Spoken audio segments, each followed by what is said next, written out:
Watts claimed to have killed more than 80 women, about 13 of them right here in Houston. But when he confessed, he got immunity to all those local crimes. If authorities could link him to just one more murder, they could lock him up for life. This was a guy, by his own admission, stated when he left the courtroom, you know, if they ever release me, I'm going to do it again. The killer's letter to victim advocate Andy Kahn made it clear Watts was an unstable criminal, not accustomed to accepting responsibility. And this is the way he views his own actions. And this is a very dangerous person. Watts wrote in response to Kahn's crusade against murderabilia.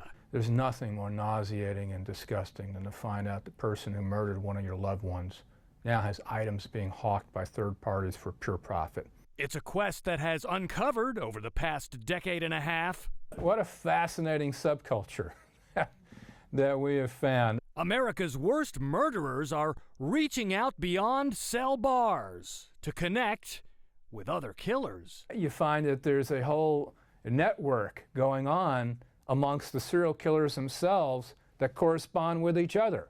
And that includes love connections. Meet Dana Sue Gray, her taste in music, anything except rap and top 40s.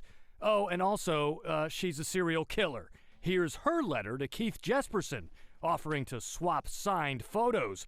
The two were put in touch, says Kahn, by Patrick Kearney. But there's one more thing you need to know. Keith Jesperson is known as the happy face killer. Patrick Kearney, the trash bag killer.